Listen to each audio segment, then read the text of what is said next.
एक सवाल था मेरे मन में, जाति का टाइटल हटा लेने से क्या व्यक्ति के अंदर का जातिवाद खत्म हो जाता है? अगर ऐसा होता तो मेरे मन में एक दूसरा सवाल आया। मैं तार्किक व्यक्ति हूं, हर चीज को तर्क के हिसाब से देखता हूं कि अगर ऐसा होता तो जिनके नाम में, जिन लोगों ने अपने नाम में बौद्ध शब्द का इस्तेमाल किया है, वो शादी करते समय जाति का व्यक्ति नहीं ढूंढते। क्या जितने लोगों ने तथाकथित रूप से बौद्ध धर्म ग्रहण कर लिया है, उनके घर में शादियां इंटरकास्ट मैरिज होने लगी हैं? ये सवाल सब लोगों से है। क्या इंटरकास्ट मैरिजेस हम लोग करने लगे हैं? क्या जाति व्यवस्था के जो सबसे ज्यादा पीड़ित लोग हैं, क्या उनके घर में इंटरकास्ट मैरिज होने लगी हैं? तो इसका मतलब सॉल्यूशन केवल टाइटल हटा लेने से नहीं है।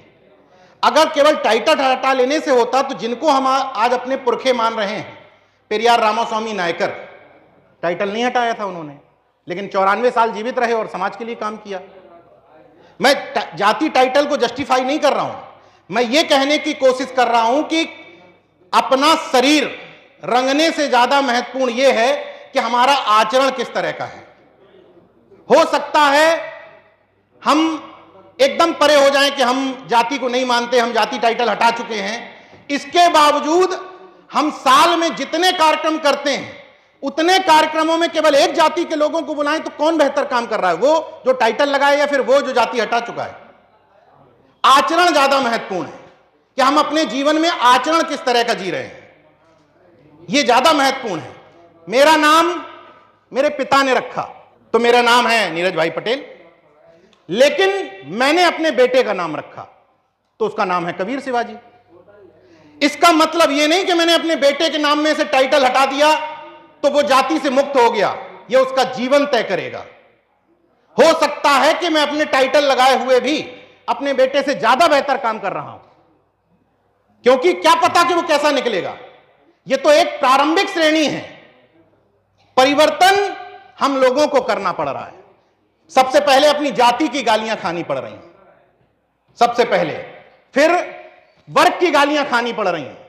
इसके बाद जब परिवर्तन करते हैं कि नहीं, हमारे घर में हमारी शादी में ब्राह्मण नहीं आएगा, तो अपने रिश्तेदारों की गालियां खानी पड़ रही हैं। जैसे मैंने अगर किसी बौद्धिस्ट घर में जन्म लिया होता तो मैं क्या परिवर्तन करता? मैं तो आंखें खोलता और मेरे घर में वही सब हो रहा होता। तो मैं परिवर्तन क्या करता? परिवर्तन तो यह हुआ है कि मैं सरस्वती शिशु मंदिर और विद्या मंदिर का पढ़ने वाला व्यक्ति जो अपने स्कूल में प्रार्थना करवाता था, 2008 के बाद आज तक किसी पत्थर की मूर्ति को देखने तक नहीं गया हूं। यह परिवर्तन किया है। मेरे लखनऊ के घर में चुनौती देके कह रहा हूं, मेरे लखनऊ के घर में कोई आ जाए, भूत और भगवान दोनों का प्रवेश वर्जित कर रखा है मैंने। दोनों की हिम्मत नहीं है मेरे घर में प्रवेश करने की, ना भूत की और ना भगवान की, क्योंकि दोनों एक दूसरे के साथ आते हैं। अगर कोई भूत को नहीं मानता तो उसको भगवान को मानने की आवश्यकता नहीं है। जो भूत को मानता है वही भगवान को मानता है। आप एक का अस्तित्व खत्म कर दीजिए, दूसरे का अस्तित्व अपने आप खत्म हो जाता है। ये मैं ये भी कहने की कोशिश नहीं कर रहा हूं कि टाइटल लगा के घूमने से बड़ा, लेकिन मैं समाज विज्ञानी हूं, मैं समाज को पढ़ता हूं। आप लोगों से एक सवाल का जवाब जानना चाहता हूं। इस मंच पर अगर परिचय कराया जाए, फलाने मौर्य जी हैं, बगल में प्रजापति जी हैं, बगल में विश्वकर्मा जी हैं, बगल में पटेल जी हैं, बगल में अंबेडकर जी हैं, बगल में जयसवाल जी हैं, बगल में गौतम जी हैं, इसका इंपैक्ट आएगा? किसका इंपैक्ट आएगा समाज में?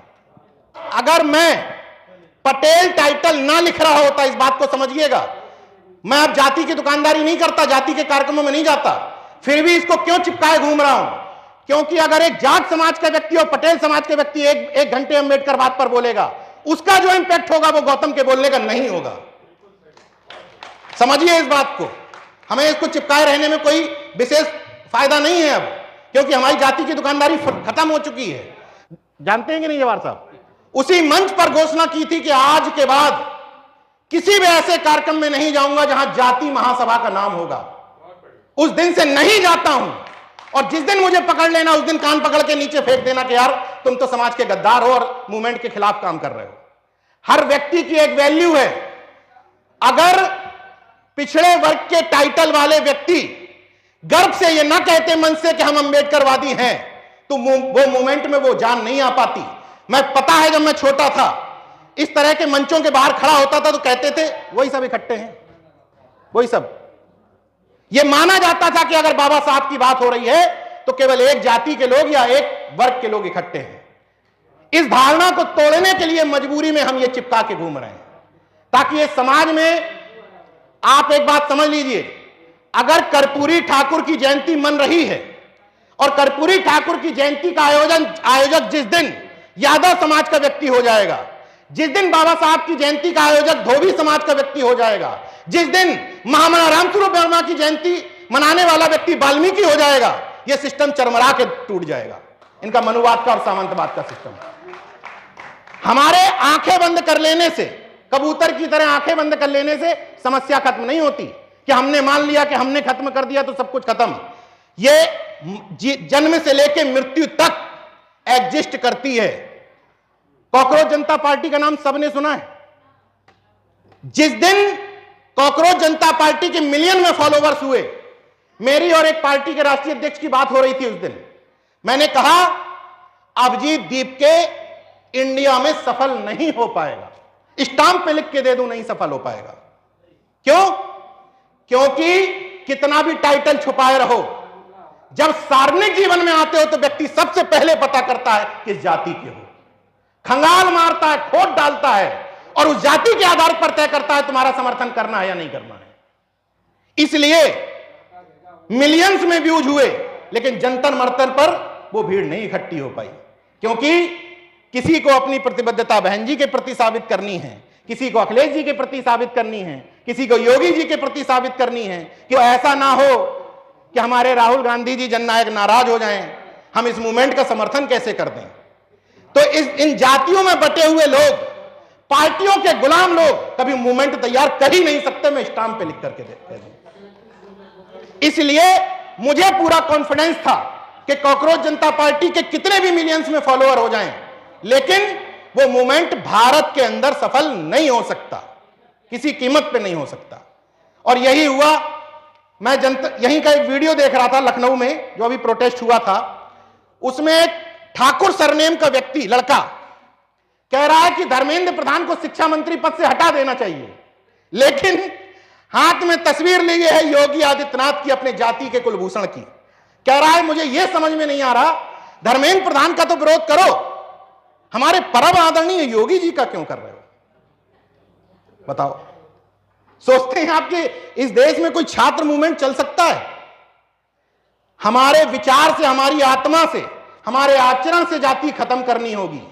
हम अगर अपने शादी विवाह कर रहे हैं अपने घरों में, तो चाहे शादी विवाह कोई बौद्धिस्ट करे, चाहे अंबेडकरवादी करे, चाहे मेरे जैसा अर्जकवादी करे, चाहे तर्कवादी करे, अपने यहां की शादियों में वो 15-20 जाति के लोग बुलाता ही बुलाता है, कोई करे। लेकिन जब सामने कोई मनुवादी या सामंतवादी करेगा तो वो भी 15-20 जाति के लोग बुलाएगा, उसके ऑफिस के लोग बुलाएगा, मोहल्ले के लोग बुलाएगा, आस पड़ोस के लोग बुलाएगा। तो अंतर कहां है आप दोनों में? एक जगह पर अंतर है जो आपका आचरण तय करता है, जिसको आप फैमिली गेट टुगेदर कहते हैं, जो साल में 10 बार करते हैं। कि नीरज भाई, छोटा सा कार्यक्रम था, फैमिली के लोग बुलाए थे, उस फैमिली के लोगों में अगर 10 जातियां बुला रहे हो तब मानूंगा कि आप अंबेडकरवाद का और बुद्धिस्ट का काम कर रहे हो। फैमिली गेट टुगेदर में, फैमिली गेट टुगेदर में एक जाति के लोग आएंगे तो कैसे मान लें तुम कुछ भी हटा लो, कहां जाति से मुक्त हो पाए? और वही बातें कह रहा हूं जो अपने जीवन में लागू करता हूं। मेरे इर्द गिर्द जो लोग रहते हैं मुझे अच्छे से जानते हैं, एनके गौतम जी हो चाहे कोई, जयसवाल जी भी अभी उरई कार्यक्रम में गए थे, मंच पे गुलदस्ता था पूरा। मतलब मैं, वो तो बड़ा कार्यक्रम था, खैर छोटे कार्यक्रम जब मैं रखता हूं 20, 25, 30 लोगों के भी, उसमें भी चैलेंज देख के कह रहा हूं कि अगर 10 से कम जाति मिल जाए तो मेरा नाम उसी दिन बदलने को तैयार हूं। दरअसल हम सब की तरफ से ये दिक्कतें आ रही हैं कि हमारी भुजाएं तब फड़फड़ाती हैं, आप कुछ भी हटा दो, आपका सोशल मीडिया तय कर देता है आप किस जाति के हो, क्योंकि आपकी भुजाएं तब फड़फड़ाती हैं जब आपकी जाति के नेता की जयंती आती है। बाकी समय भुजाएं साइलेंट मोड में रहती हैं। मैं इस बात को लेकर हैरत में हूं, जो लोग 20 साल से 30 साल से 40 साल से दंश झेल रहे हैं, उनको क्यों तकलीफ नहीं होती किसी भी व्हाट्सएप ग्रुप में कि माता दीन वाल्मीकि की जयंती क्यों नहीं मनाई जा रही? उनको कब तक तकलीफ होगी कि शिवदयाल चौरसिया की जयंती क्यों नहीं मनाई जा रही? उनको कब तकलीफ होगी कि कर्पूरी ठाकुर की जयंती क्यों नहीं मनाई जा रही? उनको कब तकलीफ होगी इस बात की कि वीरांगना फूलन देवी की जयंती क्यों नहीं मनाई जा रही? दरअसल हमारे जीवन की प्रैक्टिसेस जाति के हिसाब से ही तय होती हैं। हमारे घर में जाइए, हमारे ड्राइंग रूम में लगी हुई तस्वीर तय कर देती हैं कि हम किस जाति के हैं। हम किसी भी मूवमेंट में काम कर रहे हो, घर में जाइए, तस्वीर बता देगी कि किस मूवमेंट में हैं आप। हम मंचों पे आते हैं तो ध्यान दिया जाता है, अरे धोबी समाज का है, संत गाड़ के पकड़ाओ। अरे प्रजापति समाज का व्यक्ति है, जाओ संत राम दिए प्रजापति कहीं से ढूंढ के लाओ। क्यों? हमारे निखाड़े जी को क्यों नहीं संत राम दिए प्रजापति दिए जा सकते हैं? क्यों इस बात को तलाश किया जाता है कि नीरज पटेल आ रहे हैं, जाओ ढूंढ के कहीं साहू जी महाराज उठा लाओ? क्यों कब तक इस बात का ख्याल रखा जाएगा? हम जीवन की प्रैक्टिस 100% जाति के इर्द गिर्द बुनते हैं और ये कोशिश करते हैं कि केवल टाइटल हटा लेने से जाति खत्म हो जाएगी। कैसे हो जाएगी? जब एक दौर था जिस दौर में हमारी ये डिमांड होती थी कि हमारे महापुरुषों की मूर्तियां लगाओ, वो एक दौर था क्योंकि हमारे महापुरुषों की मूर्तियां नहीं थी। हमें समाज में कॉन्फिडेंस डालने के लिए इस बात की जरूरत थी कि हमारे महापुरुषों की प्रतिमाएं लगें। लेकिन मैं एक सामान्य सा सवाल करना चाहता हूं, ये आप सब लोग, चूंकि हमारे परिवार के सारे सदस्य बैठे हुए हैं, अब ये दौर है, इस दौर में मुझे इस बात की तकलीफ है कि हम में से कोई व्यक्ति अपने आप को दलित चिंतक, दलित लेखक, दलित नेता के तौर पर अगर प्रेजेंट करता है तो यह हमारे समाज की सबसे बड़ी इस समय गलती है। क्यों? मूक नायक समाचार पत्र के 100 साल पूरे हुए। मेरे पास फोन आया हिंदुस्तान टाइम्स से, बोले नीरज जी आप पर स्टोरी करना चाहते हैं। तो हमने किस बात को लेकर के? बोले मूक नायक के 100 साल पूरे हुए हैं। तो हमने कहा अच्छी बात है, बताइए क्या जानना चाहते हैं। बात बात में बोले आप दलित पत्रकारिता बहुत अच्छी करते हैं। तो मैंने कहा आपका क्या नाम बताया? तो कोई चौबे नाम बताया उन्होंने, चतुर्वेदी। तो मैंने कहा दलित पत्रकारिता क्या होती है? तो बोले नहीं नहीं, आप समाज के वंचित तबके के लिए, SC ST के जो लोग हैं उनके लिए आवाज उठाते हैं। तो हमने कहा इससे यह तय हो गया कि हम दलित पत्रकारिता बहुत अच्छी करते हैं, और आप ये आवाज नहीं उठाते हैं तो ये कहा जाए कि आप ब्राह्मण पत्रकारिता बहुत अच्छी करते हैं। मैंने कहा इस देश में अगर टीवी, जितने बच्चे बैठे हैं, कभी आप लोगों ने टीवी डिबेट में ब्राह्मण चिंतक देखा है? तो दलित चिंतक कहां से आ गया? हम दरअसल 500 और 1000 रुपए के लिए टीवी पर बैठ करके अपने आप को दलित चिंतक लिखवाते हैं। मुझे नफरत है इस शब्द से। ना हम पिछड़े चिंतक हैं, ना दलित चिंतक हैं, हम सामाजिक चिंतक हैं। क्योंकि हम इस देश के बहुसंख्यक लोग हैं। हमारा जो चिंतन है देश के 90% लोगों के लिए है।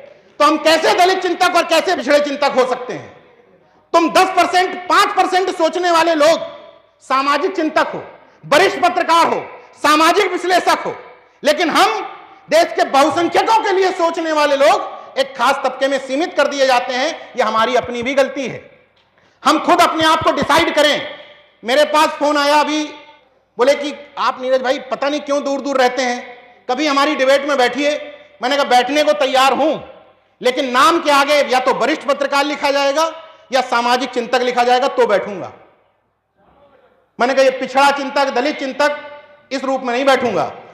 एक कोई मैगजीन, हमारी मैगजीन है, इस मैगजीन में आप देखेंगे अलग अलग समाज के लोगों के नाम हैं, फिर भी अगर उन लोगों के सामने ले जाओ कहेंगे दलितों की मैगजीन। लेकिन किसी मैगजीन में अगर 10 नाम लाइन से ब्राह्मणों के लिखे हैं तो वह राष्ट्रीय मैगजीन कहलाएगी। इसमें केवल उनकी गलती नहीं है, गलती हमारी भी है। हम, जैसे मैंने अपने चैनल का नाम रखा नेशनल जनमत, बहुत सारे लोगों ने सलाह दिया हिट करो, हिट, समाज को समझ में आए। तो हमने कहा वो दौर निकल गया समझाने का। अब ये दौर है इनके साथ राष्ट्रीय मुद्दों पर आंख में आंख मिलाकर के बात करने का। केवल राष्ट्रीय मुद्दों पर बात करने का ठेका कुछ खास जाति के लोगों ने नहीं ले रखा है। हम लोग भी राष्ट्रीय लोग हैं और हम लोग नेशनल जनमत चलाएंगे, नेशनल दस्तक भी चलाएंगे और आर्टिकल 19 भी चलाएंगे और पूरा सीना तान करके चुनौती देंगे कि आ जाओ, जिस मुद्दे पर डिबेट करनी हो हम लोगों से कर लो। तो बदलते वक्त के साथ एक बात और समझिए, क्या भारतीय जनता पार्टी को श्यामा प्रसाद मुखर्जी, दीनदयाल उपाध्याय, गोलवरकर और हेडगेवार से प्रेम नहीं है? क्या उनसे ज्यादा प्रेम किसी से हो सकता है उनको?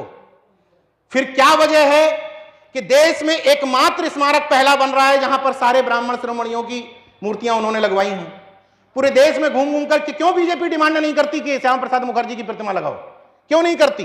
क्योंकि उनको पता है कि इस समाज को यह समझा दिया गया है कि स्कूल, कोई मेडिकल कॉलेज बनाओ, इनके महापुरुष के नाम पर नाम रख दो और इनके महापुरुष की प्रतिमा लगा दो, प्रिंसिपल त्रिवेदी जी बनेंगे, प्रोफेसर और आचार्य उसमें द्विवेदी जी बनेंगे। तो अगर इतनी बात समझ में आ गई है तो खुल करके डिमांड करो कि मेडिकल कॉलेज का नाम रखो श्यामा प्रसाद मुखर्जी मेडिकल कॉलेज, लेकिन प्रिंसिपल और डीन हमारा बनेगा। क्योंकि नाम रखने से झुंझुना मिलता है, नाम रखने से हिस्सेदारी नहीं मिलती। एक समय था जिस समय हमें जरूरत थी, अब इतने पर्याप्त नाम हो चुके हैं कि जरूरत नहीं है। और जब आप ताकत में होंगे, आपके विचारधारा की कोई सरकार होगी, जितना मर्जी आए उतना नाम रखवा लेना। इसलिए मेरा हाथ जोड़ करके मेरे भाइयों से निवेदन है, जितनी मेरी छोटी मोटी समझ है, मूर्तियों में विशेष उलझने की जरूरत नहीं है। क्योंकि मूर्तियों में उलझोगे, हाथ टूटेगा, झगड़ा होगा, मुकदमा होगा, जेल जाओगे। गर्दन टूटेगी, मुकदमा होगा, दंगे फसाद होंगे, फिर जेल जाओगे। इसलिए डिमांड्स ये करो कि भाई हमें तो हिस्सेदारी चाहिए उस संस्थान के अंदर, मूर्ति के रूप में और उसके नाम के रूप में हिस्सेदारी तुम रख लो। ये कैसे पॉसिबल है कि आज से 50 साल पहले, 60 साल पहले जिस लाइन पे हम लड़ाई लड़ रहे थे, आज भी उसी लाइन पे लड़ेंगे? नोकिया फोन सबको याद है, पुराने लोगों को? आज नोकिया का फोन एक भी व्यक्ति के पास है? किसी के पास अंदर? किसी के पास है क्या? एक व्यक्ति के पास, सिंगल। यानी कि सोचिए 99.999% लोग रिजेक्ट कर चुके हैं। वजह क्या है? एक समय में नोकिया पूरा मार्केट में छाया हुआ था, क्योंकि वो वक्त के साथ कदम ताल नहीं कर पाया। जिन लोगों ने वक्त के साथ फीचर्स बदले, समाज की नब्ज को पकड़ा, वो आज पूरे मार्केट पर कब्जा जमाए बैठे हैं। इसलिए ये वो वक्त की जरूरत है कि ये भी रोना भूल जाइए कि मटकी बांधी जाती थी, झाड़ू टांगी जाती थी, हमारी तरफ देखा नहीं जाता था, हमें निकाल दिया जाता था। यह संवैधानिक दौर है। जब हम मनुस्मृति को नहीं मानते हैं तो मनुस्मृति के नियमों की बातें क्यों करते हैं? हम संविधान को मानने वाले लोग हैं, और संविधान के रहते हुए किसी व्यक्ति की हैसियत है कि आज झाड़ू टांग दे और मटका बांध दे? जब नहीं हैसियत है तो इन बच्चों को जो सामने बैठे हुए हैं, इनको डराओ मत कि हम जाति से छोटे हैं, हम किसी हीन भावना के शिकार हैं। इन बच्चों को बताना है तो गर्व के साथ भीमा कोरेगांव का शौर्य बताओ। इन बच्चों को पढ़ाना है तो चंद्रगुप्त मौर्य का शौर्य बताओ। इनको पढ़ाना है तो यहीं पास में लगी हुई ऊदा देवी पासी की प्रतिमा दिखाओ और बताओ कैसे 36 अंग्रेजों को ढेर कर दिया था। इन बच्चों को पढ़ाना है तो वीरांगना फूलन देवी का शौर्य बताओ। यानी कि शौर्य की कहानियां बताओगे तो ये बच्चे बैक बेंचर्स नहीं बनेंगे। वरना हम अपने घर से जो शुरुआत करते हैं, मोहल्ले में जब बच्चे खेल रहे होते हैं तो उसी में हम अपने बच्चों से कहते हैं नहीं उनको पैर मत मारना, फलाने जी हैं। कौन बताता है बच्चे को जन्म से कि तुम शारीरिक रूप से मजबूत होने के बावजूद भी मानसिक रूप से इनसे कमजोर हो? ये हमारे घर की जो परवरिश है, जो बचपन से ही बताती है कि नहीं हम कहीं से कमतर हैं। केवल अपने महापुरुषों का शौर्य बताने की जरूरत है और अपना जो मजबूत इतिहास है वो बताने की जरूरत है। क्योंकि मौजूदा दौर में आप किसी भी, यहां जितने लोग बैठे हुए हैं हमारे बहुजन समाज के लोग, इनमें से किसी भी वर्ग का, किसी भी जाति का इतिहास उठा के देख लो, सबका इतिहास राजे महाराजाओं का ही था। तो हम जरा से इस बात के लिए कि हम अपने आप को शोषित दिखा करके बच्चों को बैकबेंचर्स बनाएं, उनके मन में हीन भावना डालें। दो बच्चे आमने सामने लड़ रहे हैं और एक बच्चा बहुजन समाज का शरीर से इतना मजबूत है और सामने एक बच्चा टिटेरी जैसा है, दोनों में झगड़ा होगा तो थप्पड़ वो टिटेरी वाला पहले मार देगा, क्योंकि घर से उसका कॉन्फिडेंस बढ़ा हुआ है। और हमारा बच्चा शारीरिक रूप से मजबूत होने के बावजूद भी थप्पड़ नहीं मार पाएगा जब तक कि बहुत अपमानित ना हो जाए। क्यों? उसको पहले से बता दिया जाए कि आप फलाने साहब हैं, संभल के खेलना इनके साथ, पैर मत मार देना, ऐसे मत कर देना, वो बड़े मजबूत लोग हैं। तो ये हमारे घर की शुरुआत से ही होती है। बच्चे को कौन बताता है कि अंधेरे में मत जाना, भूत बाबा आ जाएगा? कहीं से पड़ोसी सीख के आता है क्या? दूध नहीं पी रहा तो झोली वाला बाबा उठा ले जाएगा। पढ़ नहीं रहा, अंधेरे में मत जाना, बाबा है, फलाना है। तो बच्चे में भूत डालोगे तो भूत से बचने के लिए भगवान एग्जिस्ट हो ही जाएगा। और बचपन से भूत नहीं डालोगे तो भगवान की पूरे जीवन में उसको जरूरत नहीं रह जाएगी। जैसे मेरे बच्चे को 5 साल का हो गया, कोई जरूरत नहीं पड़ी। एक और अनुरोध करता हूं पिछड़े और दलित वर्ग के हमारे भाइयों से, कृपया करके मेरे पास इस बात के लिए फोन मत किया कीजिए कि कर्नाटक में, तमिलनाडु में, उत्तर प्रदेश में घटना हो गई और हमें हाथ पकड़ करके मंदिर से बाहर फेंक दिया गया। वो जो मंदिर से बाहर आपको फेंक रहा है, दरअसल उससे हमारी सेटिंग है। वो बाबा साहब का ही काम कर रहा है जो बाबा साहब ने काला राम मंदिर का आंदोलन करके किया था। वो उनका काम नहीं कर रहा, वो हमारा काम कर रहा है। क्योंकि बाबा साहब 1930 में कह गए थे काला राम मंदिर आंदोलन के बाद कि ये पाखंडी संस्थान हमारे जाने के लिए है ही नहीं। तो तुम मुझे ये मत बताओ कि हमें मंदिर से भगा दिया गया।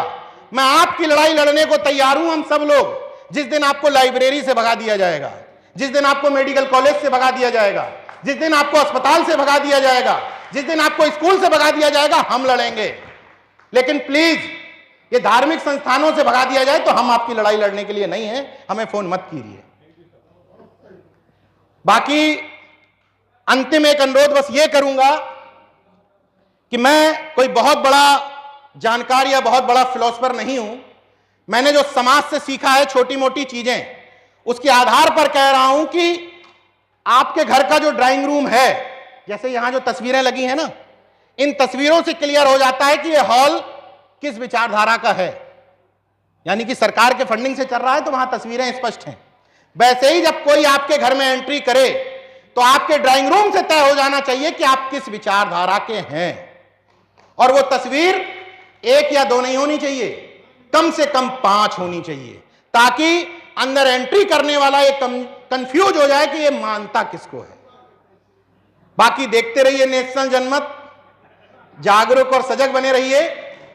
नमो बुद्धाय, जय भीम, जय अर्जक, इनकलाब, धन्यवाद।